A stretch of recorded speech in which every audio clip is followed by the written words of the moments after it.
So come on, let's go. Let's go below zero and hide from the sun. I love you forever where we have some Say we'll be fun. always say we'll be you and me through the old Wanna feel days. alive outside. I can find my feet. You can say what you like, I'll say I wouldn't die for it. Yeah. Loving you is a losing game. Lonely. Aduh, siapa I can't, so we can learn it, we can hardly speak. Tenang, ku diam membisu, jangan buatku berpaling. Can't explain why your loving makes me weak.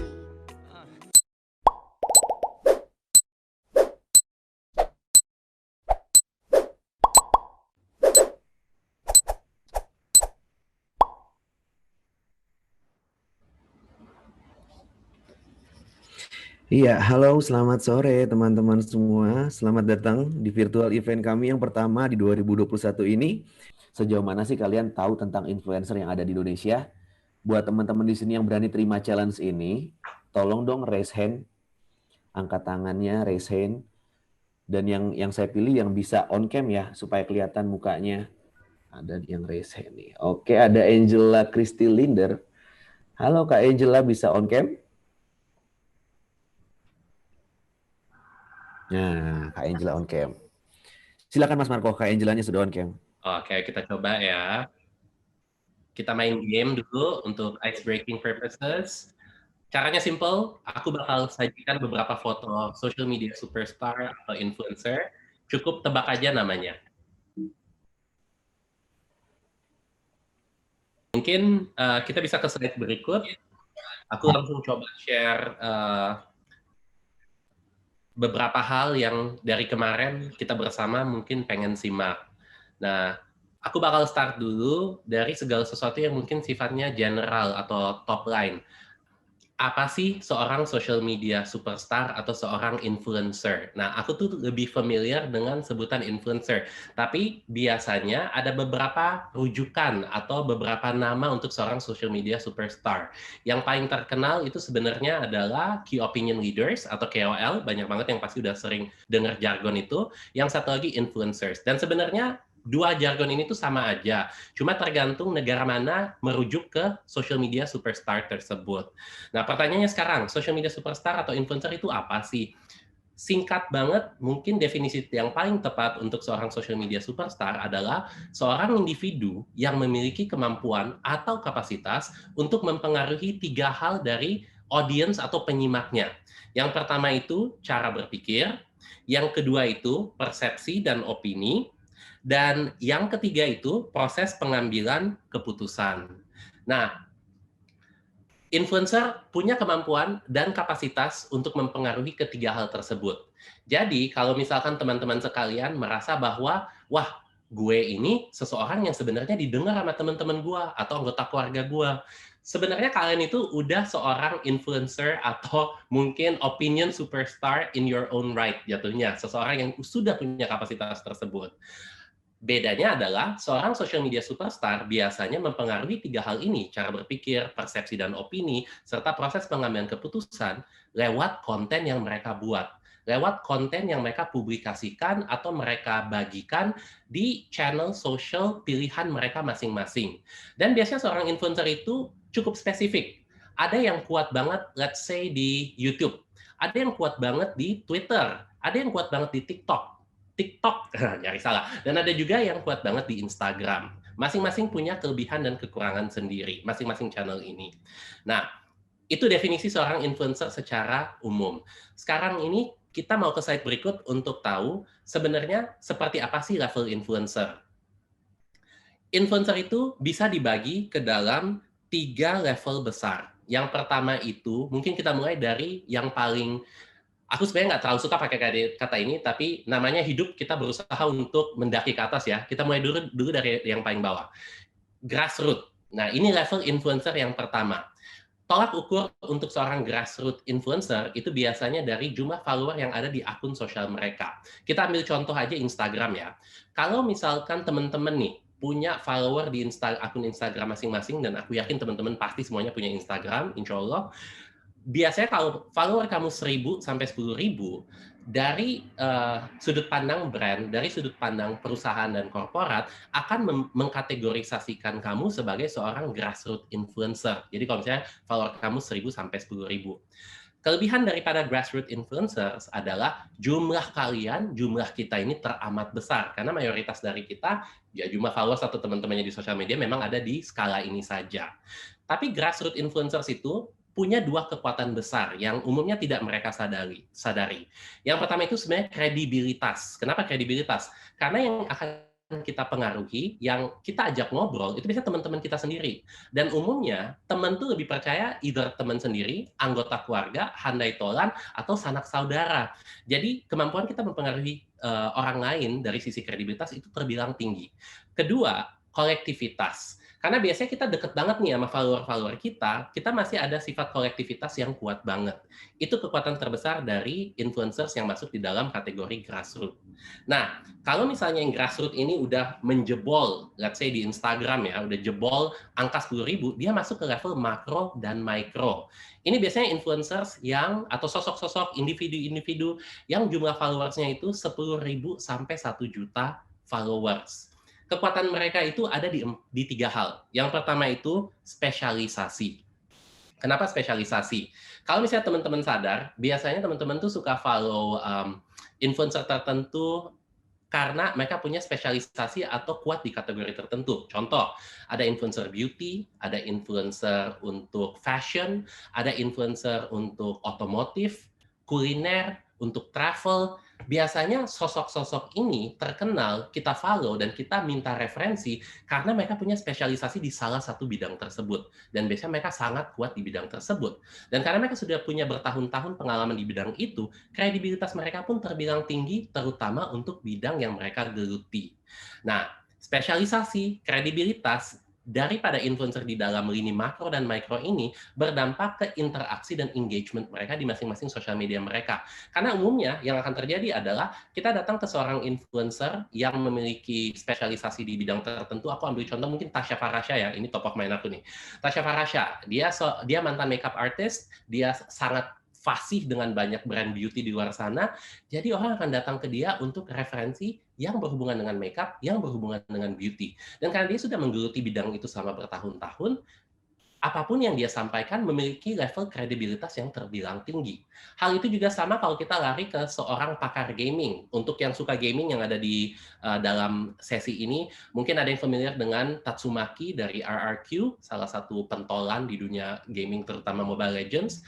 Kalau misalnya Tatsumaki yang ngomong tentang cara pakai karakter Mobile Legends dengan baik yang benar, versus saya yang ngomong tentang cara pakai Alucard dengan baik dan benar, tentunya kredibilitas akan lebih besar ke Tatsumaki dibanding ke saya. Jadi sekali lagi, makro dan micro influencers itu bisa punya spesialisasi, kredibilitas, dan interaksi yang terbilang tinggi. Nah, akhirnya di puncak piramida nih, ada para celebrity influencers. Dan celebrity influencers ini umumnya kalau patokan kita adalah fanbase atau followers atau subscribers, biasanya jumlahnya tuh 1 juta ke atas. Tapi tentu angka ini akan berbeda-beda tergantung daripada platform tempat mereka membangun karir. Dalam kasus ini kita ambil contoh Instagram aja.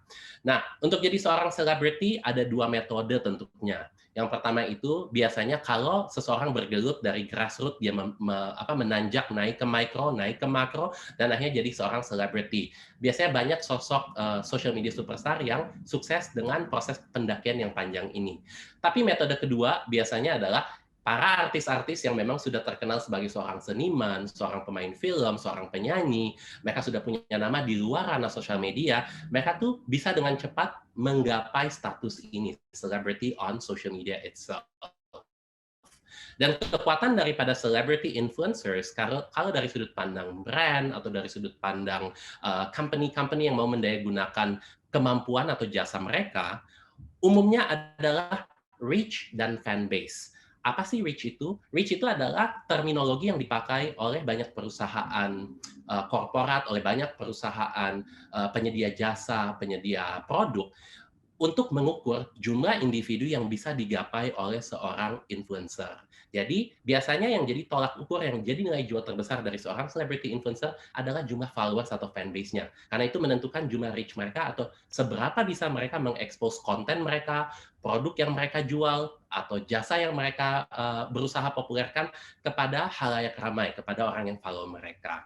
Jadi ini 3 level influencer, grassroots, makro, micro, dan celebrity. Itu biasanya adalah goals terakhir dari seseorang yang berada di dalam bisnis social media superstar. Nah, mungkin kita ke slide berikut. Ini pertanyaan yang pasti ada di benak semua orang yang punya mimpi, punya cita-cita, punya goals untuk jadi seorang social media superstar. Uangnya datang dari mana sih? Atau bagaimana caranya menghasilkan profit? Nah, ada 6 cara menghasilkan profit yang paling umum ditekuni oleh seorang social media superstar di dalam karir atau bisnis ini. Yang pertama itu endorsement. Tapi endorsement ini biasanya nggak selalu menghasilkan uang. Karena saat kita masuk ke dalam kerjasama endorsement, antara seorang influencer itu dibayar untuk mempromosikan sebuah produk atau jasa tertentu, atau biasanya terjadi pertukaran value, di mana seorang influencer akan diberikan produk atau jasa tersebut, dengan pertukaran dia akan mencoba untuk mempromosikan atau mempopulerkan company atau brand yang coba dia perkenalkan melalui sosial medianya. Jadi itu endorsement. Yang kedua, platform mechanics. Kenapa banyak banget hari-hari ini yang kalau ditanya, lu tuh mau kuat di platform mana? Jawabannya adalah YouTube. Karena YouTube adalah salah satu platform sosial yang platform hybrid in general yang benar-benar membayar seorang publisher saat mereka membuat konten, saat konten mereka ditonton, saat konten mereka menjadi terkenal. Jadi pemilihan platform pun bisa berdampak ke penghasilan yang diraup oleh seorang influencer. YouTube dan sebenarnya yang sekarang sedang trending itu juga adalah TikTok. Di TikTok itu yang menarik adalah hari-hari ini kalau kamu jadi penonton dan kamu menonton jumlah video dalam kuota tertentu, itu bisa dapat duit. Di saat yang sama, kalau misalkan jadi seorang TikTok influencers dan menjalankan live, dan live itu punya kuota viewership dalam jumlah sekian, itu juga menghasilkan uang. Jadi YouTube dan TikTok itu sedang populer karena mereka memang membayar orang-orang yang menghasilkan konten yang viral di dalamnya. Yang ketiga, paid post. Paid post ini sebenarnya sedikit mirip endorsement.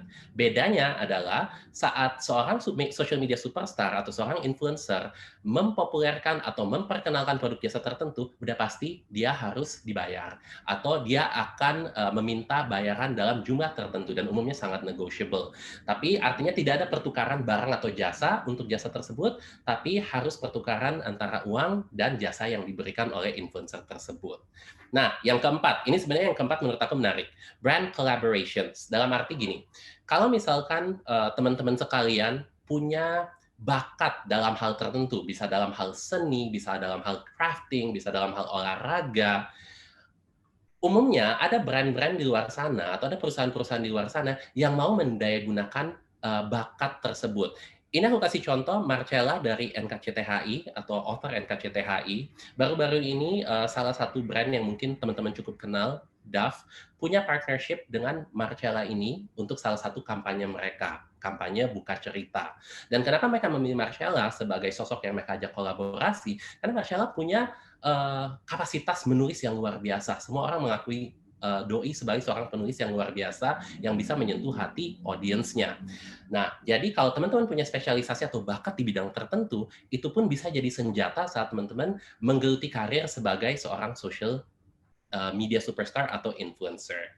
Yang kelima, yang kelima ini umumnya bisa dilakukan saat udah ada di level makro atau ada di level celebrity, di mana seorang social media superstar atau seorang social media talent itu menjadi talenta untuk either TV commercial, YouTube commercial, web series, mini series, yang pasti jadi talenta di dalam sebuah shoot yang dilakukan oleh salah satu brand atau perusahaan penawar jasa. Nah, kalau teman-teman mungkin familiar, ada yang mungkin doyan gaming, main Free Fire, pasti notice kalau Yunanda jadi wajah untuk Free Fire tahun kemarin, baru-baru ini Iko Uwais dan juga Al kalau nggak salah untuk Mobile Legends. Tapi kalau ada yang juga doyan shopping, Shopee 11.11 kemarin, iklan Shopee 11.11 itu mendayagunakan beberapa dance influencer seperti Priscilla Mika di dalamnya.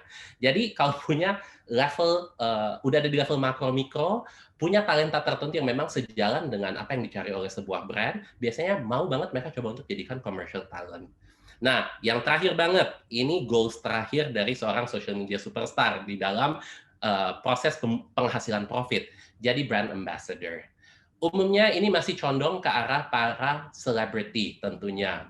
Tapi hari-hari ini banyak brand yang sudah lebih mencoba untuk think out of the box jatuhnya. Mencoba untuk mencari talenta-talenta yang tidak pernah disangka-sangka. Contohnya kalau ada yang familiar dengan Pak Mu, ini dia ayah salah seorang influencer yang cukup hits di TikTok, dan influencer itu juga hits karena dia selalu menyajikan wajah Pak Mu di dalamnya.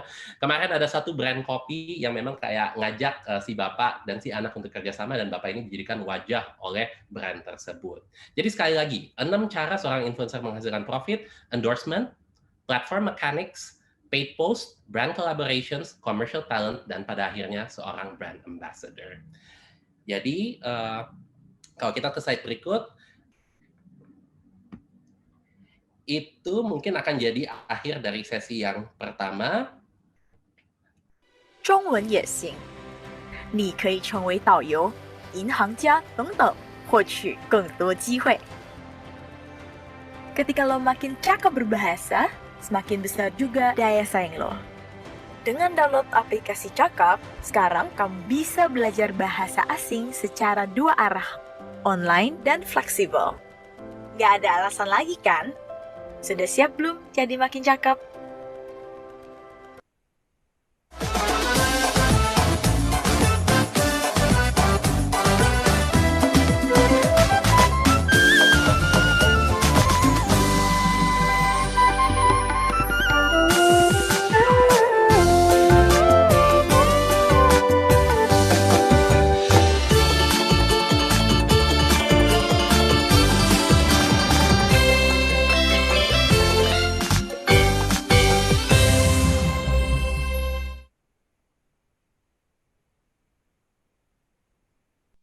Oke, ayo kita lanjut ya. Sebenarnya proses untuk menjadi seorang social media superstar atau seorang influencer itu seperti apa?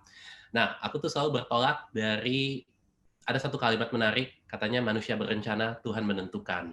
Nggak apa-apa, yang penting kita effort dulu, kita perjuangin dulu. Selalu ada faktor X tentunya, tapi ada juga scientific method atau proses yang didukung oleh science di balik cara seseorang menjadi influencer. Dan kalau aku bisa lihat sedikit ke belakang, 10 tahun kemarin, jumlah social media superstar atau influencer itu bisa dihitung dengan jari. Tapi hari ini jumlahnya malah agak sulit untuk dihitung sebenarnya, teman-teman. Tapi satu yang baik dari pengalaman tersebut adalah kita jadi tahu bahwa ada 1-2 metode yang membantu proses tersebut. Jadi kita coba breakdown. Nah, beberapa metode itu aku coba share dulu sebelum kita deep dive, sebelum kita lihat lebih detail lagi. Itu pertama, penting banget untuk look up to someone atau punya role model, itu penting banget. Yang kedua, penting banget untuk identify potential di dalam kategori-kategori tertentu. Nanti aku jelaskan lebih detail juga. Nanti kita bahas dikit tentang platform pilihan, kemudian topik-topik yang bisa diangkat, bisa dieksplor. Sebelum terakhir tentu ke opportunity yang ada. Jadi kita ke slide berikut dulu.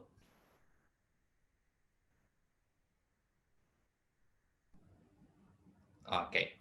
Nah, yang pertama, step pertama atau langkah pertama untuk menjadi seorang social media superstar atau influencers di hari sekarang adalah kalian harus punya seorang role model. Kenapa penting banget punya role model atau punya someone yang kalian kagumi, someone yang kalian follow, yang memang menurut kalian harus menjadi standar sukses atau menjadi standar untuk saya ingin menjadi seseorang yang seperti itu. Karena yang pertama, kalau punya role model, kita punya motivasi, kita punya tolak ukur. Saya pribadi selama berkarir selalu punya seorang role model tertentu yang oke, suatu saat gue harus jadi seperti dia. Jadi ini penting banget karena itu akan kasih kalian motivasi. Dan yang penting juga, orang itu akan kasih tolak ukur. Kita jadi tahu sesukses apa kita, sejauh mana kita sudah melangkah kalau kita punya sosok yang kita kejar. Dan ini penting banget makanya untuk aku. Yang kedua, pengalaman berkarir. Pentingnya punya role model atau seorang yang kita look up to adalah kita bisa melihat proses dia dalam berkarir. Kita bisa melihat dengan metode A/B testing untuk tahu apa yang dia lakukan yang works di dalam pasar ini, apa yang dia lakukan yang sukses di dalam pasar ini, apa yang dia lakukan yang mungkin tidak terlalu sukses di dalam pasar ini. Jadinya kita hemat waktu, karena kita tahu, oke, influencer yang gua suka, influencer yang gua kagumin, waktu dia bikin konten-konten seperti ini, waktu dia memposisikan diri seperti ini, itu ternyata diterima oleh audiens kita, diterima oleh halayak ramai. Tapi ternyata waktu dia melakukan hal ini, itu sedikit ada penolakan, itu tidak terlalu sukses. Jadi, kenapa itu penting? Karena akan membantu kita menghemat waktu, akan membantu kita meminimalisir langkah yang mungkin salah yang akan kita ambil. Jadi kita bisa berkaca dari pengalaman sosok-sosok yang kita kagumi atau kita cintai. Makanya banyak banget orang suka beli autobiografi atau suka beli novel tentang bukan novel, tapi biografi kisah hidup seseorang, karena biasanya kita mau belajar dari pengalaman hidup mereka, dan ini juga penting dalam berkarir di bidang ini. Ketiga, metode bertindak. Bagaimana sih proses dia dalam menjalani sesuatu, aspek teknis apa yang dia tekuni, peralatan apa yang dia pakai, aplikasi editing apa yang dia pakai, selalu bisa jadi referensi untuk kita. Jadi ini pentingnya punya role model, punya motivasi dan tolak ukur, kita bisa berkaca dari pengalaman berkarir mereka, dan yang ketiga, kita bisa menyimak, melihat, dan belajar dari metode mereka bertindak. Nah, ke slide berikut. Nah, kalau kita udah punya role model, biasanya ada pertanyaan yang suka dilempar ke saya. Kak, sebenarnya konten-konten seperti apa sih yang diminati orang Indonesia? Sebenarnya orang Indonesia itu, kalau di kancah global, negara kita termasuk negara yang sangat baik, sangat ramah. Kenapa? Karena kita adaptable atau sangat mudah mengadopsi sebuah konten atau sebuah sebuah info atau sebuah opini tertentu. Kita orangnya toleran banget, apapun yang tidak benar-benar bertentangan dengan prinsip, dengan apa yang kita percaya, itu masih bisa kita terima. Tapi ada satu riset menarik dari satu media agency namanya Mindshare dan satu human behavior agency namanya Kantar. Mereka bilang kalau di Indonesia sebenarnya konten-konten yang paling senang untuk dicerna oleh halayak ramai itu bisa dibagi ke dalam 4. Yang pertama itu yang paling tinggi tingkat konsumsinya adalah segala sesuatu yang sifat training. Ini konten pertama yang paling diminati oleh halayak ramai. Yang kedua, lifestyle tentunya. Dan lifestyle ini sebenarnya dibagi ke dalam beberapa subkategori. Di dalamnya itu ada beauty, ada fashion, culinary, motherhood. 4 pertama yang aku sebut itu adalah yang tertinggi dari segi konsumsi konten di bawah kategori lifestyle. Kenapa? Karena banyak banget tentunya yang familiar dengan seorang beauty influencer, seorang fashion influencer, culinary influencer, karena kita semua senang makan, kemudian motherhood, karena banyak banget ibu-ibu baru di luar sana yang mencari cara atau referensi untuk menjadi seorang ibu secara total, secara maksimal. Di luar itu tentu ada gaming yang lagi booming banget hari-hari ini, ada olahraga, otomotif, art, collectibles, dan bahkan cosplay. Jadi lifestyle itu adalah konten kategori kedua yang paling banyak diminati. Yang ketiga ini lahir terutama karena YouTube dan hari-hari ini semakin populer karena TikTok. Dan itu adalah how to's. How to's ini benar-benar fokus ke arah memberikan pembelajaran. Bagaimana caranya beraktivitas, bagaimana caranya memasak, berolahraga, main game. How to's itu adalah konten ketiga yang hari-hari ini semakin banyak digemari, digeluti, dan dicerna oleh halayak ramai. Kenapa? Karena salah satu keuntungan dunia digital hari-hari ini adalah kita bisa belajar dari mbah Google. Apapun yang mau kita pelajari, kita bisa Google, kita bisa search di YouTube, atau bahkan kalau kita lagi main TikTok nih, lagi scroll up and down, ada aja pembelajaran baru yang selalu bisa kita temukan. Makanya kategori how to's ini pun semakin berkembang. Yang keempat nih, yang paling penting, yang menurut gue menarik, secara pribadi gue rasa ini menarik ya, dan semakin terkenal juga terutama karena TikTok. Cerita, dan dalam hal ini cerita pribadi daripada halayak ramai. Atau siapapun yang mau menjadi seorang selebgram. Memang agak unik karena ini lebih ke arah membagikan kisah pribadi. Tapi ternyata banyak banget orang yang mau mengkonsumsi konten ini. Seseorang di TikTok nih hari-hari ini bisa tentang apa yang dia makan tadi siang, apa yang akan dia makan ntar sore, apa yang akan dia makan malamnya, dan orang kan, tapi ini jangan ditiru ya, akan ada aja yang mengkonsumsi konten tersebut. Jadi kisah itu sesuatu yang cukup banyak dikonsumsi oleh halayak ramai hari ini. Jadi kategori apa yang terkenal? Tentunya yang pertama entertainment, terutama yang bersifat komedi, lifestyle, how-tos atau bagaimana melakukan sesuatu, DIY, do it yourself tutorialsnya dan kawan-kawan, dan yang terakhir berbagi cerita pribadi. Nah, kalau kita lihat dari kiri ke kanan, biasanya yang pertama itu sangat digemari oleh general audience, tapi semakin dia ke arah kanan, biasanya akan semakin condong ke dalam audience dengan hobi atau ekspektasi atau passion point tertentu tentunya. Oke, ayo kita ke slide berikut. Nah, identifying the platforms. Ini sedikit teknis, biasanya aku punya 1 jam pembahasan khusus untuk ini, tapi aku mau coba rekap di dalam beberapa menit saja. Kalau kalian memiliki rencana sedang berusaha untuk menjadi seorang social media superstar atau seorang influencers, pilih satu platform. Karena bertolak dari satu quote menarik banget yang menjadi mungkin landasan hidup aku juga, you can have anything in life, kalian bisa punya apapun, kalian bisa dapatkan apapun, capai apapun, but you cannot have everything. You can have anything, but you cannot have everything. Jadi kita nggak boleh rakus, kita nggak boleh greedy. Kita pilih satu platform aja. Kalau misalkan kalian merasa YouTube adalah platform yang gua mau terkenal di situ, pilih YouTube, perjuangin semuanya di YouTube. Kalau merasa, oke, TikTok kayaknya, karena lagi booming sekarang, pilih TikTok, perjuangin di TikTok. Jangan di satu waktu mau, gua harus terkenal langsung di Instagram dan YouTube. Gua harus terkenal langsung di TikTok dan juga di Twitter misalkan. Karena gua kasih contoh. Kalau pada tahu Arif Muhammad, atau dulu dikenal banget dengan Pocong, dia tuh startnya dari Twitter. Benar-benar dari Twitter, dia anonymous. Saat dia mulai, dan dia udah gede banget di situ. Tapi waktu Instagram masuk ke pasar Indonesia dan dia juga melihat bahwa peluang di situ lebih besar, dia start lagi dari nol di Instagram, dan saat itu dia harus bersaing juga dengan nama-nama yang udah lebih dulu besar di Instagram saat dia besar di Twitter. Jadi yang gue mau point out di sini adalah pilih aja satu platform dan lihat apakah itu cocok dengan kalian, kategori yang kalian pilih, konten yang kalian pilih, personality kalian, dan perjuangin di situ. Nah, ini gue kasih breakdown sedikit, aku kasih sedikit breakdown. Untuk YouTube, jadi kayak bisa pilih-pilih untuk tahu mana yang cocok dengan teman-teman ya. YouTube itu kuat banget dalam hal edutainment dan dalam hal storytelling.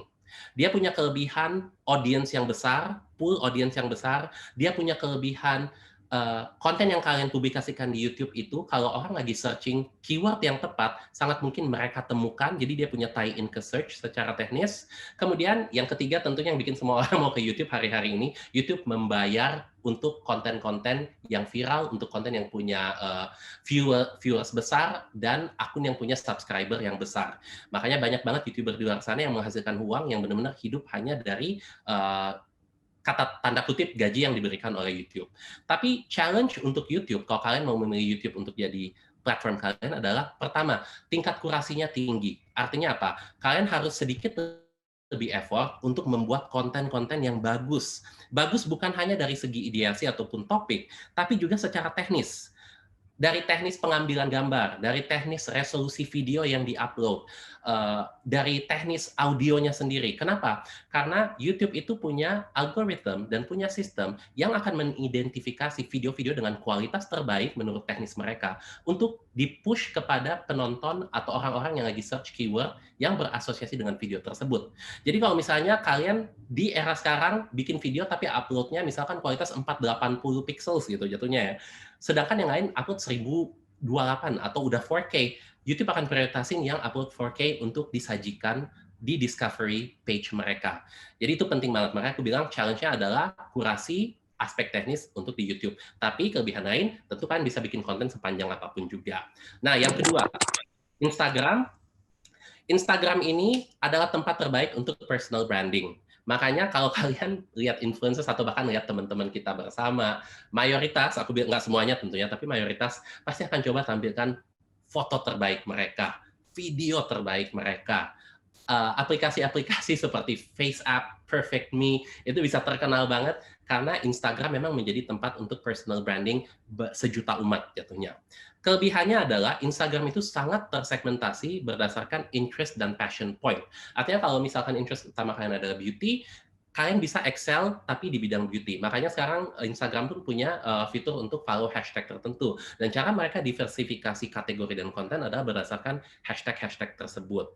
Kelebihan lain daripada Instagram adalah user interface atau artinya seberapa banyak waktu yang dihabiskan orang Indonesia di Instagram. Masih terbilang salah satu platform dengan level paling tinggi. Jadi kemungkinan konten kalian ditemukan itu juga sangat besar.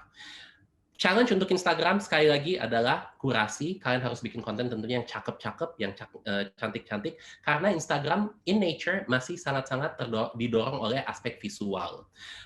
Kemudian mungkin hal lain yang agak tough kalau di Instagram, kalian harus bisa bikin konten yang orang akan merasa tertarik di 3 detik pertama. Saat dia lagi scrolling, dia lihat itu di 3 detik pertama, dia mau stop dan menyimak lebih lanjut.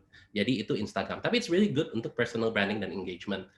Twitter, banyak yang suka overlook Twitter, tapi Twitter itu masih jadi tempat terbaik untuk mencari berita terkini, untuk mencari opini dari banyak orang, dan untuk juga dialog.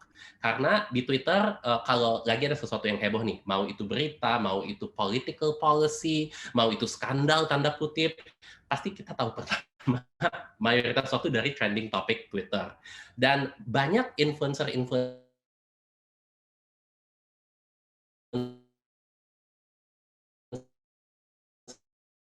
Twitter yang memang opini, sosok yang mau membagikan opininya, mau membagikan suaranya. Twitter itu bisa jadi platform pilihan kalian. Cuma challenge-nya memang kalau untuk Twitter itu rapid turnover. Ada istilah di dalam dunia digital, kita nyebutnya rapid turnover. Artinya konten yang kalian publikasikan itu sangat mungkin turun terus ketutupan konten-konten yang lebih baru. Apalagi kalau misalkan seorang pengguna Twitter itu lagi follow banyak banget akun jatuhnya. Jadi rapid turnover itu sesuatu yang jadi challenge besar di Twitter. Makanya banyak banget banyak influencer Twitter mencoba menyikapi situasi tersebut dengan tap in ke sesuatu yang sedang trending, dengan pakai hashtag dari trending topik yang sedang marak untuk mereka menyampaikan opini mereka. Terakhir banget, yang paling kecil, yang paling muda, si adik bungsu, TikTok. TikTok ini, kalau aku bisa kasih satu role, candidly sharing. Artinya apa?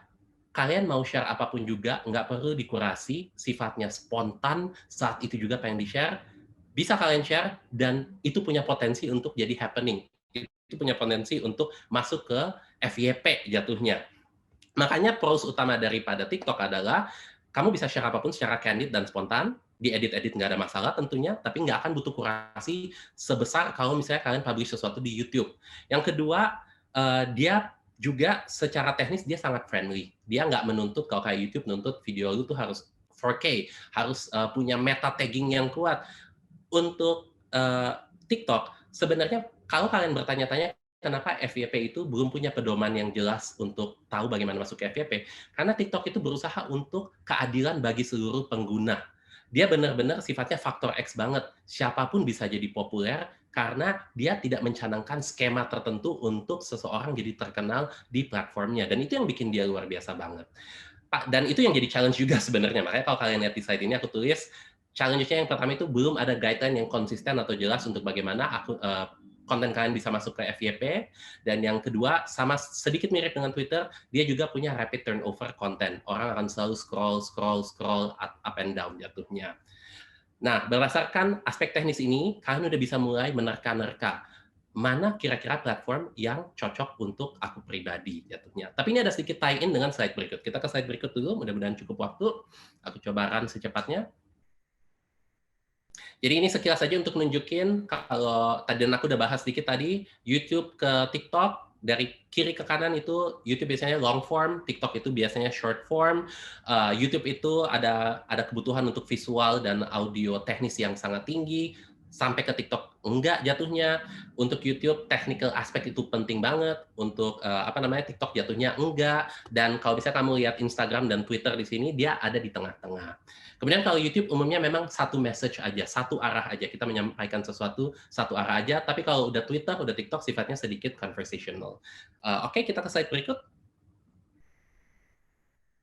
Nah, Tadi udah tentuin platform apa. Sekarang bagaimana sih proses kita menentukan topik dan konten? Ada satu pertanyaan yang sering ditanyakan ke saya ya. Kalau misalkan seorang influencer bikin topik atau konten, itu biasanya mereka canangkan sebelumnya nggak sih? Aku bisa jawab gini, 10 tahun lalu nggak ada yang mencanangkan harus bikin konten ini, harus pakai kategori ini. Biasanya mereka benar-benar bertolak dari passion point. Hari-hari ini semuanya memakai skema atau model tertentu untuk mereka membuat konten yang akan mereka sajikan. Jadi beberapa tips yang bisa aku coba bagikan untuk proses pemilihan topik dan konten.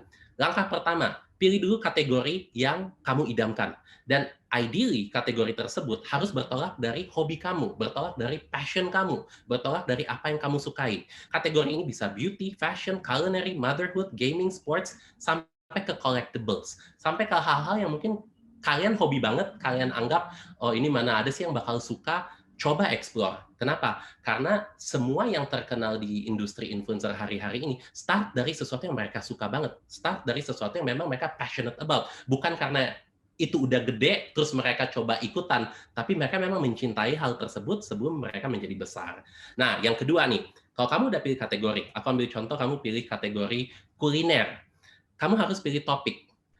Topik apa di dalam kategori kuliner yang mau kamu eksplorasi. Contoh, aku pilih kategori kuliner. Terus aku akan pilih, aku akan pilih ada beberapa pilihan tempat kuliner. Kuliner yang mahal, kuliner yang terjangkau, kuliner kaki lima. Coba pilih dan jadi spesialis di dalam salah satu kategori. Contoh Next Carlos. Next Carlos itu jadi sangat terkenal karena dia bantu untuk identifikasi banyak tempat kaki lima yang enak, yang lezat, tapi tersembunyi dan tidak pernah didengarkan oleh orang-orang sebelumnya. Jadi pilih kategori, terus pilih topik. Yang ketiga tentunya, kalau udah pilih kategori, udah pilih topik, baru pilih channel. Channel mana yang menurut kamu bisa secara maksimal menyampaikan konten-konten yang kamu buat berdasarkan kategori dan topik yang sudah kamu pakai. Mana yang biasanya mengakomodir dari segi misalkan peralatan yang kita punya. Atau mana yang menurut kalian bisa mengakomodir dari segi waktu yang kita punya. Karena mungkin aja di antara teman-teman sekalian, ada yang mau jadi social media superstar, tapi sembari sekolah atau sembari kerja. Jadi pemilihan channel yang bisa mengakomodir situasi kita masing-masing itu penting banget. Kalau udah pilih channel, baru terakhir pilih konten format atau format konten. Kalau misalkan kalian akhirnya pilih Instagram untuk contoh ya, menyampaikan kontennya dalam bentuk apa? Apakah mau prioritasin Instagram story aja dan dalam bentuk video 15 detik atau video 10 detik, apakah mau susah payah buat video untuk ditampilkan di feed dalam bentuk 30 detik, atau cukup foto aja. Atau kalau misalnya bikin foto, pakai format karusel. Jadi yang pertama itu harus selalu makanan, tapi begitu orang swipe, ya wajah gue harus kelihatan juga. Ini bisa kalian tentukan masing-masing tentunya. Oke, ayo kita ke slide berikut. Nah, ini aku kasih sedikit metode aja untuk bagaimana sih caranya identifikasi opportunity. Ada yang namanya quadrant mapping, dan ini aku kasih contoh, kalau kalian bisa lihat di slide ini, lebih ke arah beauty aja. Biasanya yang kita bisa lakukan adalah, kamu gambar yang ada di layar ini, kemudian masing-masing ujung kuadran kasih nama. Jadi caranya gini, di beauty, biasanya influencer ngakuin apa? Oh, ada yang ngakukan produk review, ada yang kasih konsultasi kecantikan, ada yang ngebahas Korean makeup, ada yang ngebahas tentang makeup film atau bikin makeup berdasarkan film-film yang sedang terkenal. Setelah kalian udah menggambar ini, dan ini bisa diganti tergantung kategori yang kalian pilih, bisa tentang otomotif, bisa tentang gaming. Kalau kalian udah bikin kuadran ini, langkah berikutnya adalah lihat seberapa banyak influencers yang ada di salah satu kuadran. Sebagai contoh, movie makeup ke product review. Oh, ada Janine Intansari di situ. Movie makeup, Korean makeup. Oh, ada Sashachi di situ. Product review consultation. Oh, ada Tasha Farasha di situ. Nah, kalian bisa petain sebanyak nama yang kalian tahu. Terus kalian lihat nantinya kuadran mana yang agak kosong. Di situ biasanya kalian punya peluang. Karena misalkan kuadran yang lain udah terpetakan, Korean makeup sama consultation ternyata enggak, oh mungkin ada potensi di situ. Jadi ini salah satu metode untuk mengidentifikasi opportunity yang kalian punya. Sebagai contoh lain, mungkin untuk anak-anak cowok yang lagi hadir juga di sesi ini, kalau gaming, kalian bisa petain, product review itu bisa diganti misalkan gaming review, kemudian consultation, cara main, bagian yang di bawah reaksi terhadap pertandingan-pertandingan MPL, kemudian yang tepi kiri jauh bisa kategori yang berbeda. Kemudian petain, influencer gamer baik di YouTube, baik di Instagram, mereka tuh lebih banyak ada di area mana sih? Oh, mungkin aku ada opportunity di area yang sedikit kosong. Jadi ini sedikit membantu kita untuk tahu dengan jelas opportunity kita dalam membuat konten, dalam mempopulerkan diri ada di sebelah mana. Oke, mungkin kita bisa ke slide berikut. Iya, jadi itu dia ya steps-nya, prosesnya untuk secara teknis. Oke, seru banget ya Mas Marco ya topiknya ya. Mudah-mudahan berguna ya. Aku coba Amin. padetin semuanya. Pastinya penting banget, itu berguna banget. Tadi udah ada 2 sesi ya Mas Marco ya, kita ya. Betul ya. Nah teman-teman, mungkin saya mau ingetin lagi buat teman-teman, kalau misalkan teman-teman mau nanya ke Mas Marco, itu bisa langsung di kolom chat, nanti akan kita pilih. Itu saya mau info lagi untuk belajar bahasa asing ini memang paling nyaman di grup kecil ya teman-teman ya. Sebagai aplikasi belajar bahasa dua arah pertama di Indonesia, cakap.com menyediakan cakap semi-private di mana kamu bisa belajar bahasa asing sekelas bareng teman-teman. Bukan cuma itu, kamu bisa berinteraksi langsung dengan tutor berpengalaman, nggak sekedar nonton video rekaman. Pilihan bahasanya juga beragam, ada Inggris, Mandarin, Jepang. Nah, buat teman-teman semua yang ikut acara ini, MCA Management dan cakap.com memberikan diskon 20% untuk semi-private bahasa Inggris. Caranya bisa langsung klik di link yang ada di kolom chat untuk register ya teman-teman ya. Nah, tadi kita udah bahas tentang Superstar dan step-stepnya apa aja sih. Nanti kita lanjut lagi di sesi ketiga lagi ada, dan saya juga mengucapkan banyak terima kasih untuk sponsor lainnya dari Smile Music, ada dari Nyala, by OCBC NISP, dan Ines Kosmetik juga. Nah, mungkin sebelum kita lanjut nih untuk ke sesi ketiga, ada video dulu yang akan lewat. Silakan operator, boleh di-play. Ya.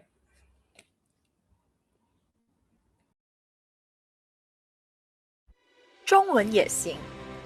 你可以成为导游、银行家等等，获取更多机会。Ketika lo makin cakap berbahasa, semakin besar juga daya saing lo. Dengan download aplikasi Cakap, sekarang kamu bisa belajar bahasa asing secara 2 arah, online dan fleksibel. Gak ada alasan lagi kan? Sudah siap belum jadi makin cakap?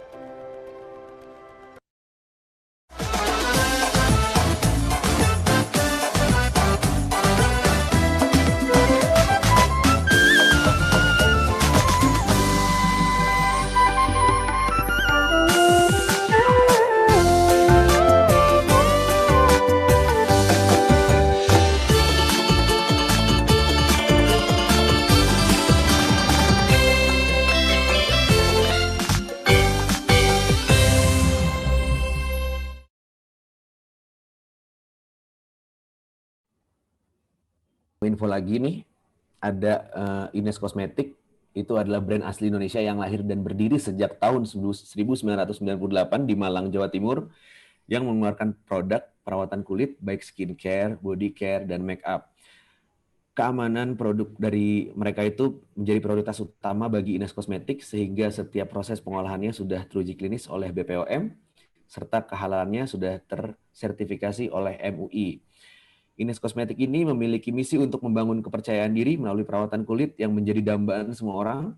Pada kesempatan kali ini, Ines Kosmetik ingin memperkenalkan produk baru, yaitu Gentle Makeup Remover, yaitu produk pembersih satu langkah tanpa bilas, tidak mengandung alkohol, serta kaya akan ceramid yang berfungsi untuk mempertahankan kelembapan. Nah, semua produk dari Ines Kosmetik ini bisa kalian dapatkan di aplikasi My Ines, Shopee, Tokopedia, Lazada, JD.ID, dan toko-toko lainnya di seluruh Indonesia. Nah, sebelum kita lanjut ke segmen berikutnya, teman-teman, kayaknya akan lebih seru kalau kita foto bersama dulu, teman-teman. Karena di sini banyak teman-teman juga yang off cam. Nah, kita mau lihat nih muka-muka dari teman-teman, kita foto bareng-bareng semuanya, tolong aktifin kameranya. Nantinya akan jadi kenang-kenangan dan akan di-share di YouTube dan sosial media kita. Yuk. Operator boleh bantu foto ya, kita aktifin dulu kamera teman-teman semua, yuk. Total ada 11 halaman ya. Oke, siap. Ya. Ada 11 banyak juga ya. 2, 3. Ya. Halaman kedua. Halaman kedua. Ya. Halaman ketiga. Halaman ketiga. Halaman ke-5. 5. Ke-6. 7. 8, 9, 10, 11 terakhir. Oke, terima kasih. Oke, udah ya. Ya, terima kasih.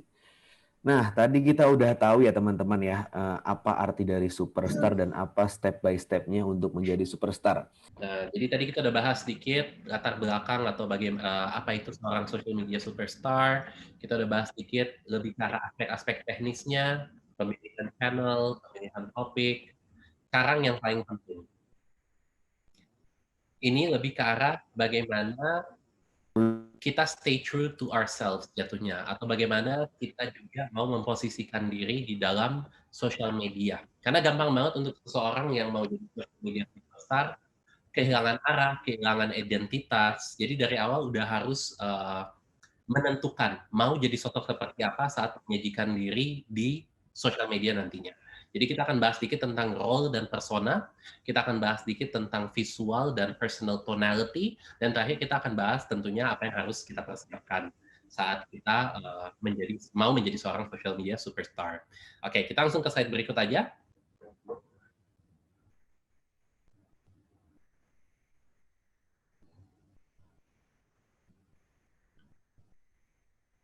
Oke, slide yang berikut apakah udah kelihatan?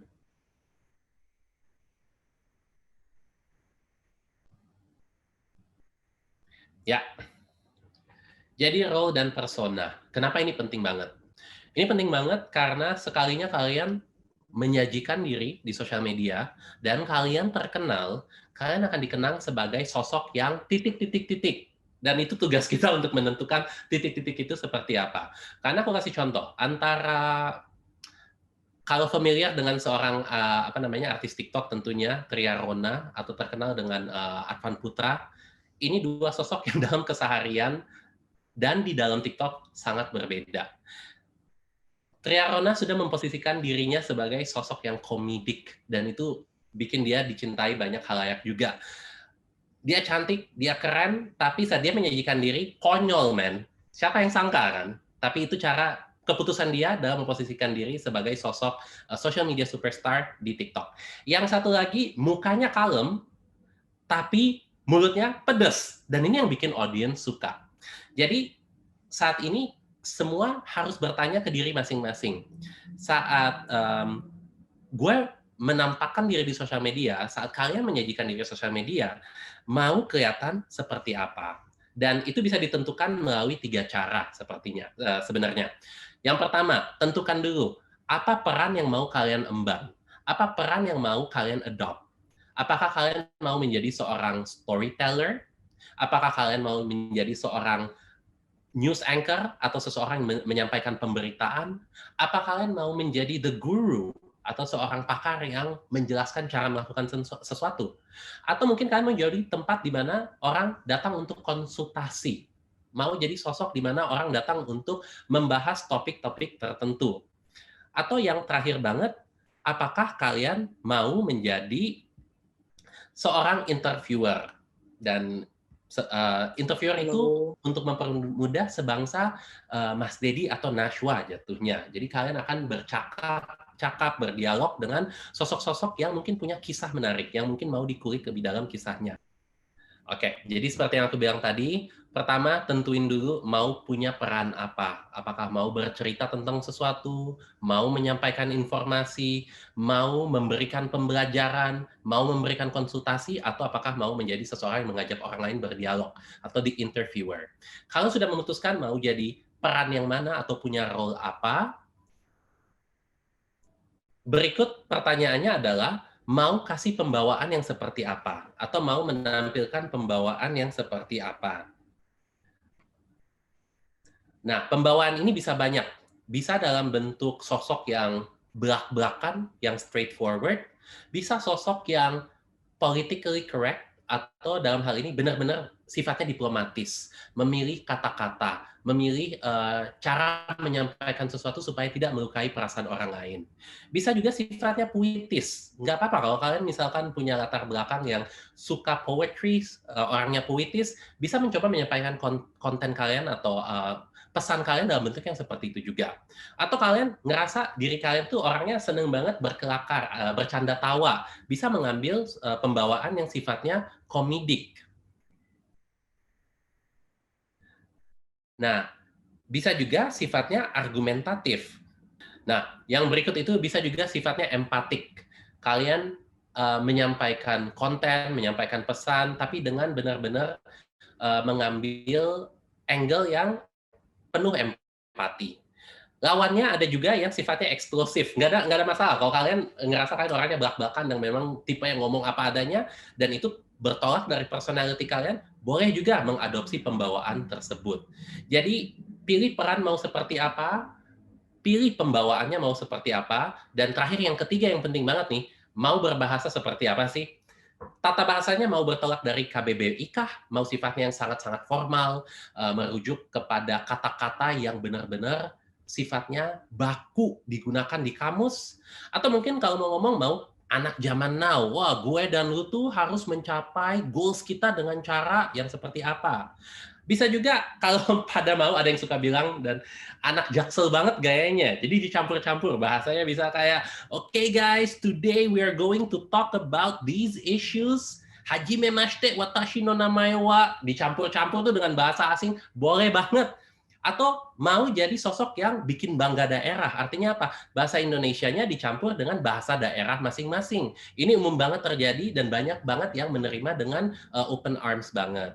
Atau kalian mau sifatnya tadi go beli local jatuhnya. Mau membawa konten dalam bahasa yang sifatnya internasional, supaya mudah ditemukan juga oleh halayak internasional, enggak ada masalah. Nah, jadi pilih peran, pilih pembawaan, kemudian pilih tata bahasa. Nah, kita lanjut ke slide berikut. Nah, kalau kita udah ngebahas tentang visual, tentang tonality, baik visual maupun personal tonality, kalian bisa ambil beberapa atribut.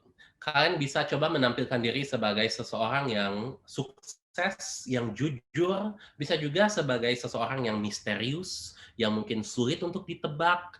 Kalian boleh coba menampilkan diri sebagai seseorang yang gayanya retro banget. Oke, jadi aku coba share-share lagi yang tadi. Jadi kalau dari tonality, penampakan visual, ada banyak yang bisa kalian explore. Kalian bisa sifatnya misterius, kalian bisa sifatnya approachable, apa adanya. Kalian bisa bergaya charming, bisa bergaya kayak opa-opa di Korean drama, itu bisa banget juga. Atau kalau kalian anaknya memang sering ngabisin waktu di luar rumah, penampilan dan gaya kalian, penyajian konten kalian bisa bertolak dari setting yang ada di luar rumah tersebut. Kalian bisa sifatnya penuh sarkasme, nggak ada masalah. Sarkasme selama positif, itu juga jadi bentuk konten yang menarik. Kalian bisa bergaya in the now, artinya tren terkini, tren terbaru, kalian yang pertama mencoba menggunakan itu untuk kebutuhan konten kalian. Jadi tetap dengan essence konten, tapi di hal yang lagi trending hari-hari ini. Atau kalian bisa menyajikan diri sebagai sosok yang humble, sosok yang apa adanya. Bebas banget, itu benar-benar kembali ke personality masing-masing. Dan ini yang menjadi penekanan kalau dari aku pribadi, selalu coba untuk stay true ke diri kalian sendiri. Nah, kita ke slide berikut. Oke, jadi di slide berikut ini aku kasih contoh aja bagaimana pemilihan visual dan personal tonality itu sedikit mempengaruhi bagaimana cara seorang influencer menyajikan sosok mereka di sosial media mereka masing-masing. Ambil contoh Reza Arab. Dan sebenarnya cara kita menentukan atribut ini kalau di bidang aku pribadi itu dilakukan oleh pihak brand, dilakukan oleh research company yang sudah menginterview banyak orang juga. Jadi contoh kita ambil si ganteng nih, Reza Arab. Dia orangnya daring, dia berani banget, dia berani mengemukakan pikirannya, berani mengemukakan pendapatnya. Tapi di saat yang sama dia juga cukup jujur dengan apa yang dia rasa tidak bertentangan dengan prinsip atau pendapatnya sendiri. Dan dia artsy. Kenapa dia selalu menyajikan diri dengan gaya yang cukup khas jatuhnya. Dan edgy, karena dia selalu in the now. Dia selalu up to date dengan gaya berpakaian terbaru, penyajian visual terbaru. Itu sesuatu yang berasosiasi erat dengan Reza Arab. Makanya 4 atribut terkuat dia adalah dia daring, dia honest, dia artsy, dan dia edgy. Kedua, Tasya Farasya. Saat kita mempertanyakan ke banyak audiensnya Tasya Farasya, kata apa sih yang pertama muncul di benak mereka? Mereka selalu datang dengan kata elegan. Ya, dan memang ini adalah sosok yang sangat elegan ya. Tapi di balik sosok yang elegan, ternyata dia juga cukup ramah menurut banyak source yang kita coba ajak ngobrol. Dan dia juga di-perceive atau dia dilihat sebagai pakar di bidangnya sendiri. Jadi kita udah punya elegan, dia juga ramah atau bersahabat, dia seorang pakar, dan dia juga honest tentang konten-konten yang coba dia bagikan. Dia honest tentang hal-hal yang mau coba dia sampaikan kepada halayak. Nah, yang ketiga nih, kalau ada yang pada suka ikutan Line Today, atau ada yang suka ikutan berita-berita di Instagram in general, ada Dr. Richard Lee. Ini menarik karena aku tuh sempat baca ada satu kutipan dari salah satu komentator followers dia yang komen, mereka bilang, ini penyelamat ibu-ibu sejuta, wanita sejuta Indonesia. Kenapa? Karena menurut mereka, menurut source-source yang udah kita interview, dia berusaha untuk kasih informasi yang tepat dan akurat tentang produk-produk beauty di luar sana, tentang jasa-jasa beauty di luar sana. Makanya beberapa atribut yang menarik dari dia adalah dia daring, dia honest tentang pendapatnya, dia sincere, dan ini bisa dilihat dari sosok-sosok yang kasih komen di konten-kontennya dia, mereka merasa, oke, dia sincere membagikan informasi yang dibutuhkan seorang ibu, seorang perempuan dalam memilih produk dengan baik dan benar, supaya nggak ada efek negatif yang mereka alami atau yang jangka panjang. Dan yang paling penting nih, yang paling penting dari atribut yang dia miliki adalah dia seorang expert, dia seorang pakar di bidang tersebut. Jadi 4 atribut yang dia miliki adalah daring, honest, sincere, dan expert. Jadi kalau kita bertolak dari beberapa tonality yang tadi aku udah bagikan, kita bisa pilih sampai 4. Apa sih yang, bagaimana cara kita memposisikan diri yang kalau misalkan kita bertanya ke halayak ramai atau kita bertanya ke audiens kita, mereka kalau harus mendeskripsikan kita dengan 4 kata, pilihan katanya tuh apa? Dan itu bisa kita lakukan terlebih dahulu dengan tahu kalau kita menyajikan diri, 4 kata apa yang kita pengen banget orang lihat dari diri kita. Dan itu akan berpengaruh ke konten kita, ke tata bahasa kita, ke cara kita menyajikan diri tentunya. Nah, oke, kita ke slide berikut. Oke, slide terakhir. Kita udah belajar tadi apa itu seorang social media superstar, kita udah belajar tentang langkah-langkah teknis yang harus diambil saat mempersiapkan diri menjadi social media superstar, dan yang terakhir banget kita udah lihat sedikit bagaimana caranya personal branding atau mempersiapkan diri kita secara pribadi saat kita mau menyajikan diri kepada halayak ramai. Nah, yang terakhir banget, apa sih yang harus kita siapin? Sebenarnya cukup simple. Yang pertama, imajinasi dan ideasi. Kenapa? Karena yang menjadikan seorang social media superstar unik, dikenal, dikenang, luar biasa, menarik perhatian, itu selalu bertolak dari imajinasi dan ideasi mereka. Keberanian mereka untuk mencoba membuat konten-konten, tanda kutip ya, konten positif, jangan konten yang aneh-aneh, konten positif yang mereka yakini bermanfaat atau menarik untuk halayak ramai. Imajinasi dan ideasi ini penting. Saran aku untuk teman-teman sekalian adalah banyak-banyak follow influencer, siapapun itu, dari kategori manapun itu.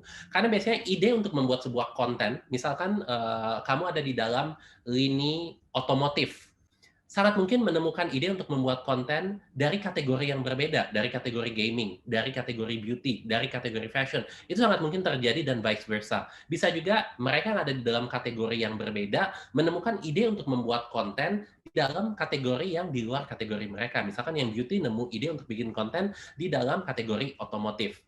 Jadi penting banget untuk kita banyak-banyak follow sosok-sosok yang menurut kita ideal, yang bisa berkontribusi untuk memberikan ide di konten kita. Yang kedua, banyak-banyak nonton iklan.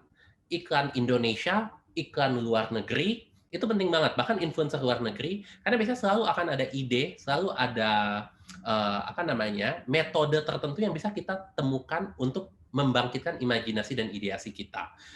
Banyak nonton film. Ini sesuatu yang saya pribadi temukan banyak di banyak influencer-influencer dengan imajinasi ideasi yang luar biasa. Mereka biasanya doyan banget nonton film, baik itu film action, film Marvel, film DC, K-drama. Mereka doyan banget nonton film. Dan saat mereka nonton film, selalu ada sesuatu di dalam film itu yang mereka temukan yang oke, gue bisa bikin konten ini. Kalau pada ingat waktu Chandra Liao lagi diminta untuk interview cast-nya Black Panther, dia tuh sempat bikin video dengan teman-temannya tentang video-video konyol yang memparodikan adegan-adegan di dalam Black Panther tentunya. Tapi sebenarnya saat dia membuat konten, banyak juga konten yang mendapatkan ideasi dari film-film yang dia gemari dan dia tonton. Jadi banyak-banyak nonton film, banyak baca komik kalau kalian suka baca komik, karena pasti akan ada ideasi datang dari sana juga. Jadi imajinasi dan ideasi itu yang pertama. Yang kedua itu, siapin kalau ada yang tanya, gue tuh butuh gadget mumpuni atau enggak sih sebenarnya? Aku cuma bisa jawab, yang paling utama yang kalian butuhkan adalah smartphone, tentunya. Smartphone. Kenapa? Selama smartphone itu punya kamera, selama smartphone itu punya kapasitas untuk nampung apps untuk editing, untuk sosial media kalian, smartphone itu senjata utama seorang social media superstar. Dan aku bisa bilang aku cukup kenal beberapa influencer yang kita pikir mereka editingnya di laptop, di studio, di dalam setting yang super pro, tapi kadang saat mereka dikejar deadline, sebenarnya editing itu terjadi di smartphone mereka masing-masing. Jadi smartphone itu senjata utama, laptop, digital camera, itu sesuatu yang sifatnya mendukung. Yang ketiga, props dan settings. Ini benar-benar tergantung kamu tuh ambil kategori atau passion point yang mana. Kalau misalkan beauty, fashion, ataupun let's say gadgets, otomotif, tentunya props itu jadi penting, karena kalau kamu lagi mau review sebuah produk, tentunya butuh produk tersebut, baik saat membeli produk tersebut ataupun meminjam produk tersebut. Tapi props dan settings menjadi penting. Kalau kamu seorang travel influencer, tentunya setting di mana kalian membuat konten itu penting banget. Jadi props dan setting itu sesuatu yang cukup penting juga.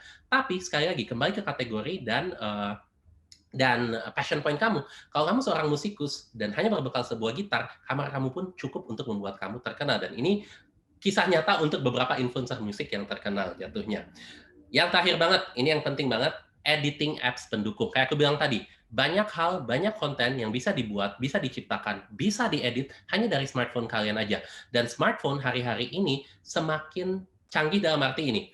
Dulu, orang mau nggak mau harus punya iPhone, harus punya Samsung, karena yang lain mungkin sedikit tertinggal dari segi speknya, dari segi performance-nya. Tapi hari-hari ini, dan ini data yang datang dari let's say Indosat, dari XL, kenapa semakin banyak pengguna jasa-jasa tersebut? Karena smartphone yang canggih pun sudah semakin banyak. Smartphone yang canggih dengan kualitas yang baik pun sudah semakin banyak.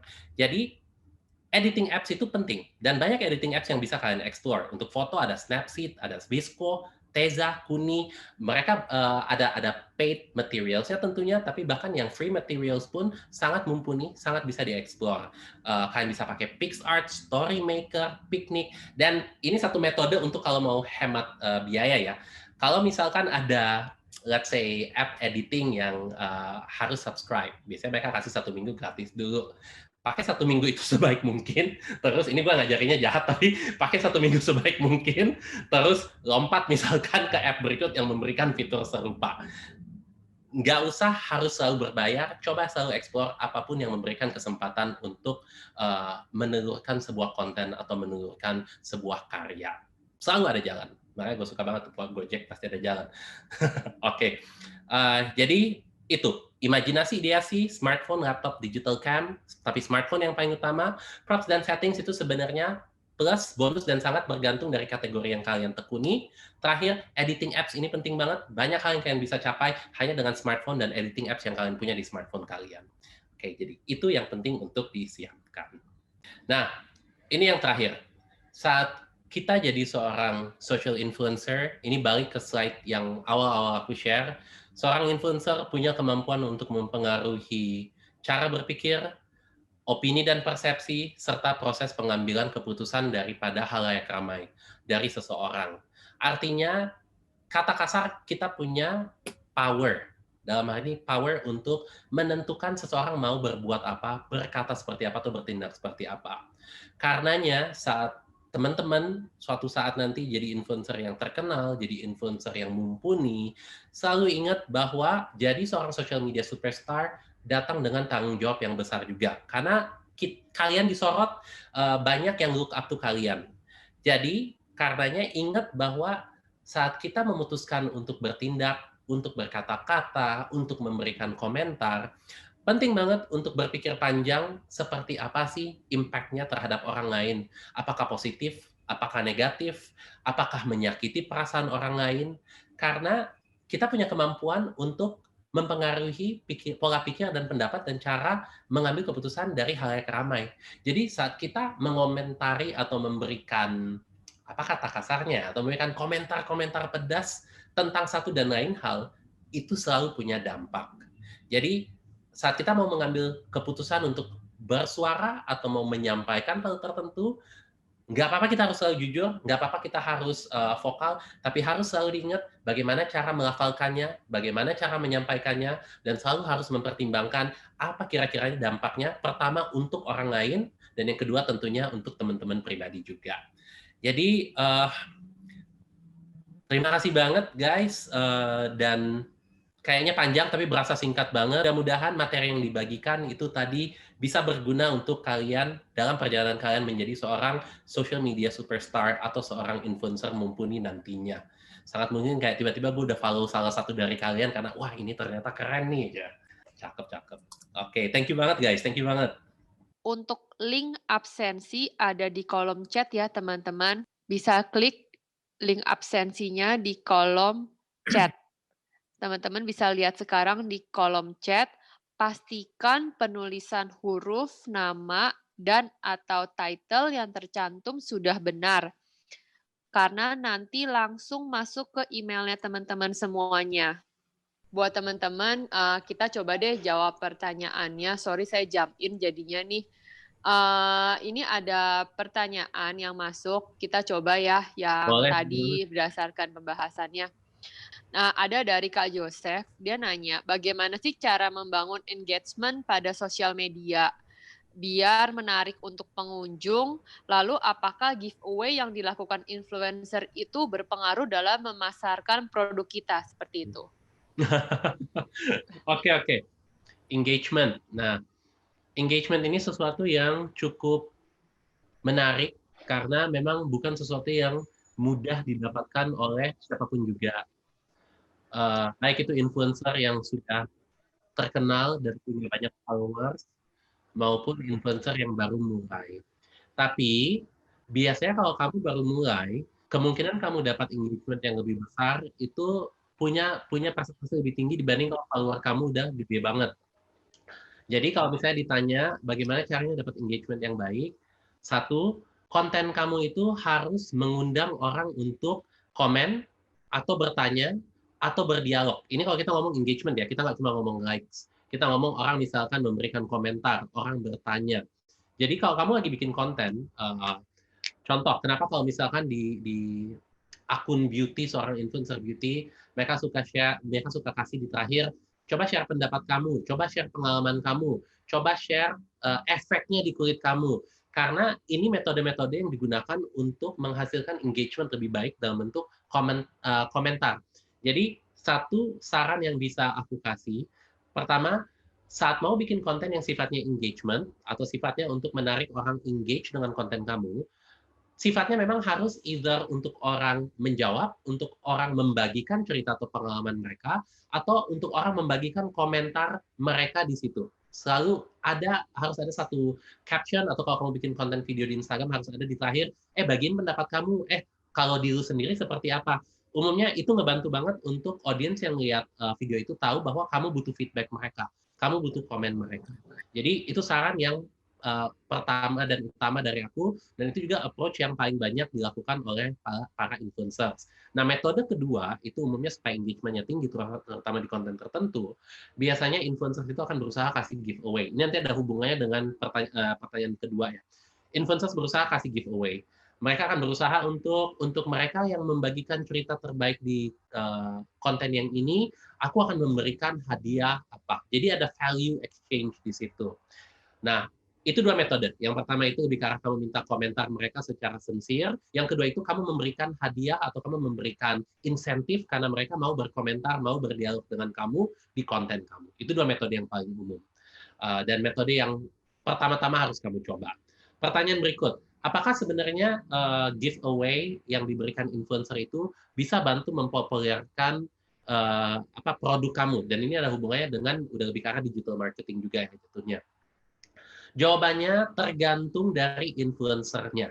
Itu jawaban yang paling netral yang aku bisa kasih. Tergantung dari influencersnya. Karena ada influencer yang kita follow karena kita mau mencermati konten yang dia kasih atau kita seneng lihat muka dia, kata kasarnya. Seneng banget lihat ini muka ini orang, bikin hati tenang, bikin hati damai, bikin kita cinta. Tapi ada juga influencer yang kita follow dengan tujuan cari referensi produk. Dan saat influencer tipe kedua yang sifatnya cari referensi produk itu memberikan giveaway atau dia misalkan kasih tahu bahwa ini produk menarik atau kayak gue mau kasih giveaway untuk produk ini, biasanya di kategori influencer kedua itu yang lebih efektif dibanding yang orang follow hanya karena misalkan dia ganteng, cantik, atau kita sangat senang mendengarkan orang ini berkelakar atau bercerita. Jadi ini penting banget untuk bisa cermati kalau misalnya punya bisnis atau mau mencari endorser, terutama di influencers, coba lihat di komen. Gampang banget, coba lihat di komen. Kalau dia lagi promosi satu produk tertentu nih, di fotonya atau di videonya, kamu lihat komentarisnya, lebih banyak orang memuji wajah penampilan influencer ini atau mengajak ngobrol tentang produknya. Biasanya di brand atau di perusahaan, itu yang kita lakukan dan itu cara kita mencari mana yang efektif mempromosikan sebuah produk.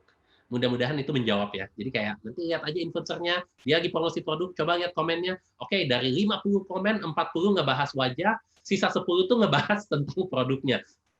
Idealnya kamu cari yang dia bisa balance. Orang akan bertanya tentang produknya, tapi orang juga suka mengkomplement penampilan influencer tersebut. Oke, seperti itu ya. Mudah-mudahan jawabannya bisa membantu. Oke, nah semoga membantu ya Kak Yosef. Nah sekarang ada nih pertanyaan dari Kak Dinda. Ya. Apabila bidang yang kita minati ini belum ada sama sekali influencernya, apakah peluangnya jadi lebih besar atau malah tantangannya malah jadi lebih susah karena belum ada influencernya? Oke, aku bisa jawab dari pengalaman kerja dengan beberapa influencers juga, lebih besar kesempatannya sebenarnya, lebih besar kesempatannya. Karena biasanya kenapa tadi aku share sedikit tentang quadrant mapping atau tentang cari tahu mana topik atau kategori yang lebih banyak digeluti oleh influencer hari-hari ini. Itu karena kalau misalkan ada area yang kosong, baik dari segi topik, baik dari segi passion point atau interest, coba kamu main di situ. Aku ingat banget kalau pada tahu satu komedian terkenal, Panji ya, dia selalu bilang, di Indonesia, kalau mau ngelakuin sesuatu, jangan ngelakuin yang sama dengan lebih baik, lakukan sesuatu dengan sedikit beda. Kenapa? Karena kita notice banget sesuatu yang sifatnya novel, sesuatu yang sifatnya baru. Dan ini juga true enough untuk, maaf banget aku selalu lari lagi ke beauty, karena memang cukup banyak pengalaman di dunia itu. Lari banget ke satu influencer dulu di masa lalu, Janin Intansari, sampai sekarang dia masih terkenal, aku tahu. Dia salah satu influencer beauty pertama yang doyan banget mainin make-up-nya dia, dalam arti, kalau misalnya lagi ada film Disney tentang apa, Frozen misalkan, dia akan langsung coba mainin make-up-nya Elsa. Ada Suicide Squad, dia langsung coba mainin make-up-nya Harley. Jadi tiba-tiba di era pertama kali dia mulai terkenal, saat influencer lain ngebahas tentang make-up yang mungkin sifatnya lebih konvensional, make-up yang sifatnya New York banget atau European atau mungkin K-pop banget jatuhnya, dia tuh coba masuk dengan, waktu itu dia sedikit coba dengan K-pop, seingat aku kalau nggak salah, tapi setelah itu kayak dia notice dia bisa mainin banget make-up yang sifatnya gila jatuhnya, itu mungkin kata kasarnya, itu observasi aku di era itu, dan itu bikin dia langsung dikenal, karena cara dia mainin tuh luar biasa banget di saat orang lain tuh belum memainkan itu jatuhnya. Jadi, apakah kalau ada tempat yang belum dimainin influencer itu, kamu bisa berkembang? Bisa banget. Bahkan aku akan juga encourage untuk coba explore itu. Tapi tantangannya adalah, yang kamu udah mention tadi, karena ini ranah baru, sesuatu yang belum benar-benar ada seseorang pun yang sentuh, sama halnya kayak memperkenalkan produk baru, sedikit butuh effort untuk menyajikan kepada halayak bahwa ini baru, ini menarik, kenapa kalian harus tertarik dengan konten ini. Tapi umumnya persentase saat orang masuk ke lini baru dan mencoba berkembang di tempat yang sama sekali belum ada yang sentuh, dan dia dikenang, diingat, bahkan dirayakan karena hal itu cukup tinggi. Oke. Oke, nah ini sebenarnya kemarin waktu pada saat kita buka Ya. form registration, banyak juga nih yang udah nanya-nanya pertanyaan yang masuk, dan saya coba milih yang memang kayak menarik banget nih. Nah, Boleh banget. dari ada beberapa orang yang nanya, sebenarnya superstar seperti apa yang disukai oleh masyarakat khususnya di Indonesia? Sebenarnya jenis superstar apa sih yang disukai sama orang sini? Lalu gimana caranya kita menghadapi, kita buat? Ya karena mulutnya netizen bisa berbeda ya, kayak gitu. Nah, itu gimana tuh, Kak? Salah satu bagian yang aku share tadi, ada 4 kategori konten kan yang memang paling terkenal. Yang pertama itu tentunya komedi, entertainment. Itu sudah dibuktikan oleh beberapa agency research bahwa halayak ramai di Indonesia sangat-sangat tertarik, sangat menyukai segala sesuatu yang sifatnya komedi. Dan itu sebenarnya terefleksikan dari banyak acara, dari cara kita bikin headline, kalau ada isu atau ada skandal, selalu tiba-tiba dibikin meme yang sifatnya komedik. Kan memang masyarakat kita tuh masih sangat terdorong, masih sangat tertarik untuk mencari sesuatu yang sifatnya komedi. Jadi yang sifatnya entertaining dan komedi itu selalu ada di paling atas jatuhnya. Yang kedua itu sifatnya lifestyle. Dan di dalam lifestyle berdasarkan data ada 4 hal yang paling terkenal, beauty dan fashion masih yang 2 yang paling tinggi. Setelah itu datang culinary, kemudian ada motherhood dan ada travel. Tadi aku lupa list down, tapi ada travel juga di situ. Jadi kalau misalkan mau tanya mana sih yang aman kalau bikin konten yang aman, lihat ke 5 kategori lifestyle tersebut. Yang keenam mungkin kalau teman-teman banyak yang doain main game, mau itu PUBG, Free Fire, Mobile Legends, dan kawan-kawan, gaming industry, gaming market di Indonesia lagi ada di era keemasannya. Sepanjang dari 2 tahun terakhir ke tahun sekarang, dan kita estimasi juga 2 tahun ke depan. Jadi kalau kalian mau jadi seorang gamer terkenal, nggak perlu banget jadi anggota tim e-sports ya. Tapi kalau kalian mau coba masuk ke dalam bidang itu, ini waktunya. Karena kita ngelihat forecast ke depan, gaming jadi sesuatu yang gede banget di Indonesia. Terutama karena banyak banget yang spend uang, menghabiskan uang untuk in-game purchase atau berbelanja di dalam game. Jadi itu kategori-kategorinya. Tapi sekali lagi, enggak menutup kemungkinan bahwa kalau misalnya kalian share passion point, kalian misalkan masak, misalkan art, misalkan berolahraga. Jujur, olahraga itu salah satu kategori yang masih sangat minim influencers. Masih bisa kalian eksplorasi, masih bisa kalian coba berkembang di situ. Karena ada banyak brand mencari influencer olahragawan, tapi jumlah olahragawannya nggak sebanyak itu, sangat disayangkan. Jadi itu juga kayak sesuatu yang bisa kalian explore. Tapi 2 yang pertama, komedi dan lifestyle, terutama di dalam subkategori yang aku mention, itu yang saat ini memang paling banyak dikonsumsi oleh halayak ramai. Oke, yang satu lagi tadi apa ya? Kalau nggak salah ada pertanyaan susulan ya. Itu apa? Gimana sih caranya menghadapi orang yang nggak suka dengan konten yang kita buat? Jadi kita ya kayak gitu deh. Ini aku kasih studi kasus ya. Ini aku kasih studi kasus. Dan sebelum aku kasih studi kasusnya, aku disclaimer dulu, nggak ada maksud apapun. Ini cuma jadi contoh kasus aja. Jadi jangan sampai kayak disangka aku memberikan komentar atau memberikan pendapat yang menguntungkan atau tidak menguntungkan satu pihak. Enggak, ini cuma studi kasus aja. Mungkin di antara teman-teman ada yang familiar dengan Nadine Amizah, seorang rising musician, penyanyi, bahkan dia cukup into poetry, yang aku sendiri di usia aku yang terbilang tua ini, kaget kayak, wah ini anak muda keren banget gitu. Dan dia dicintai, dia punya fanbase dia sendiri, dia punya halayak dia sendiri, fansnya sendiri, yang bahkan kalau dia konser dari satu kota ke kota lain, cukup banyak yang mau coba ikutan untuk dengerin dia nyanyi. Banyak yang suka stay tune kalau dia di live. Kemarin waktu dia kalau nggak salah di interview oleh Deddy Corbuzier, ini kalau nggak salah, dia sempat memberikan suatu pendapat, katanya dia mendapat inspirasi dari ibunya, dan dia memutuskan bahwa oke, sepertinya untuk bisa membantu orang lain, kita harus sukses dulu di dalam hidup. Dan ternyata itu jadi kontroversial banget. Jadi kontroversial, jadi muncul berita di mana-mana, ada yang marah, ada yang mendukung. Nah, apa yang bisa kita petik sebenarnya dari pembelajaran ini? Yang pertama, jangan berpikir bahwa saat kalian jadi social superstar, semua orang akan mencintai kalian. Semua orang akan mengeluk-eluk kalian. Karena kita nggak bisa menyenangkan semua orang. Sangat-sangat disayangkan. Kita nggak bisa bikin semua orang senang, kita nggak bisa bikin semua orang mencintai diri kita. Itu sesuatu yang kenyataan pahit yang harus kita hadapi. Yang bisa kita lakukan adalah berusaha membuat konten yang berfaedah. Jangan sampai mau jadi terkenal karena bikin konten nggak berfaedah ya, karena ada beberapa sosok yang mencoba itu kan. Jadi yang pertama, selalu berusaha membuat konten yang berfaedah, yang bermanfaat untuk orang lain, yang bisa jadi sumber inspirasi banyak orang. Yang kedua, kalau memang ternyata kalian udah berusaha berhati-hati dalam bertutur kata, dalam bersikap, dalam bertindak, dan ujung-ujungnya di komen masih ada yang kayak, ih belagu lu, ih norak lu, ih sok cantik lu, kepedean lu, apa boleh buat? Gitu. Kamu nggak bisa nyenengin semua orang. Jadi, go with that mentality untuk aku. Masuk ke dalam dunia social influencers, harus siap untuk dicintai, dan harus siap untuk dibenci. Selama kalian tidak menyakiti orang lain, selama kalian tidak merendahkan orang lain, tidak membawa hal negatif terhadap masyarakat secara lebih luas, then try to live dan stay true to yourself. Untuk aku seperti itu. Ini pertanyaan terakhir nih, Kak. Boleh banget. Apa sih tantangannya seorang content creator di masa pandemi sekarang ini? Pasti kan banyak banget nih, yang biasa bikin konten bisa seminggu 5 kali, bisa setiap hari bikin konten. Nah sekarang mungkin yang kuliner ya Kak, ya yang biasanya bisa pergi ke restoran satu ke yang lain, sekarang malah nggak bisa. Nah ini gimana sih sebenarnya?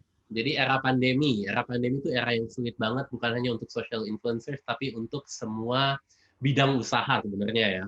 Tapi kalau kita lihat social influencers, sebenarnya yang paling struggle pertama adalah para travel influencers. Kenapa? Karena mereka menjual pengalaman mereka berkelana dari satu kota ke kota, satu negara ke negara lain, terus sekarang tiba-tiba nggak bisa kemana-mana. Jadi tantangan terbesar ada untuk mereka sebenarnya. Yang kedua, kayak tadi Ibu Hani juga udah sempat sampaikan, untuk culinary influencers, terutama kemarin waktu PSBB, aku cukup ingat banyak yang agak susah mondar-mandir juga untuk membahas restoran dengan secara leluasa jatuhnya.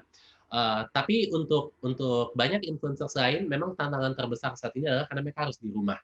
Dan saat kita ada di rumah, isu terbesar adalah setting props yang kita gunakan untuk membuat konten menjadi sangat terbatas.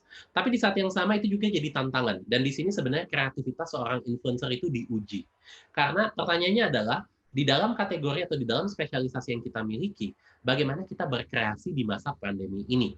Contoh, ada travel influencers yang karena dia lagi nggak bisa update tempat-tempat yang dia datangin secara live, secara real time, dan dia tahu orang juga lagi nggak bisa travel jatuhnya kan. Mudah-mudahan semuanya stay safe di rumah. Dia coba bikin content angle di mana tempat-tempat yang harus dituju saat pandemi berakhir. Pengalaman di masa lalu dia tentang tempat-tempat tersebut, dan dia juga bikin konten misalkan mempersiapkan diri lebih awal, karena kita punya 1 tahun lebih persiapan sebelum kita berkelana lagi.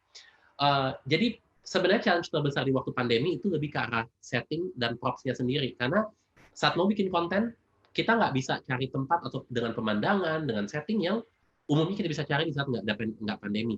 Yang jadi kuat sekarang di saat era pandemi, itu justru hal-hal yang sifatnya cerita pribadi, cerita personal, pengalaman lama, yang disampaikan melalui sosial media masing-masing. Jadi, kalau misalnya kita selalu dituntut untuk think out of the box, tapi sekarang pandemi kita harus putar sedikit, think inside the box. Apa yang ada di rumah atau di dalam lingkungan kita yang aman, tentunya di dalam batas batas peraturan PSBB atau pembatasan keluar, yang bisa digunakan sebagai sumber konten. Aku bilang tadi, imajinasi dan ideasi, terutama yang bertolak dari pengalaman dan kisah pribadi, saat ini yang lagi marak jatuhnya. Oke, jadi itu ya jawabannya Mas Marco ya? Iya, mudah-mudahan menjawab ya. Mudah-mudahan menjawab. Emang jawabannya keren banget sih Mas Marco. Mas Marco, saya pribadi dan tim mengucapkan makasih banyak nih Mas Marco untuk jawabannya yang luar biasa. Terima kasih banget. Thank you banget. Terima kasih lagi semuanya untuk para sponsor dan narasumber juga Mas Marco udah meluangkan waktunya untuk hadir di sini berbagi ilmu dan pengalaman semua. Semoga ilmunya bisa bermanfaat untuk kita semua. Sukses dan sehat selalu untuk Mas Marco ya. Buat selanjutnya dari MCI punya event apa lagi sih? Coba kita simak video berikut ini.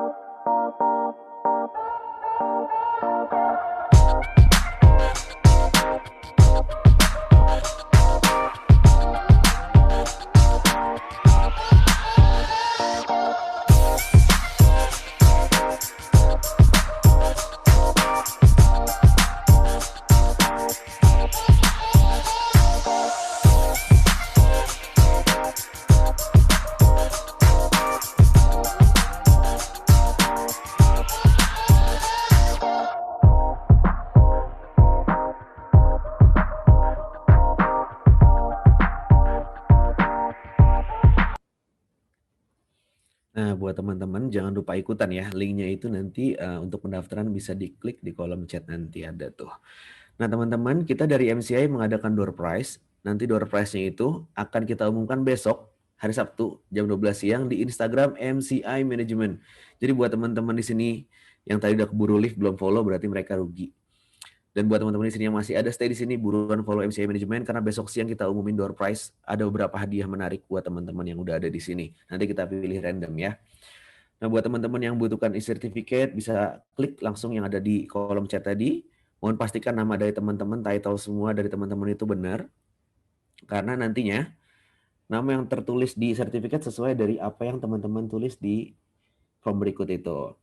Nah, terima kasih untuk teman-teman yang hadir pada virtual event kami hari ini. Terima kasih kepada para sponsor, cakap.com, Smile Music, Ines Kosmetik, dan Nyala BOCBC NISP. Saya Hafiz, mohon undur diri. Mohon maaf jika ada kurangan ataupun kesalahan kata-kata. Selamat sore dan sukses selalu untuk kita semua. Sampai jumpa teman-teman semua.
Zhongwen也行，你可以成为导游、银行家等等，获取更多机会。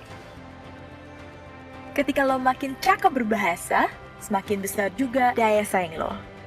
Dengan download aplikasi Cakap, sekarang kamu bisa belajar bahasa asing secara 2 arah, online dan fleksibel. Gak ada alasan lagi kan? Sudah siap belum jadi makin cakap?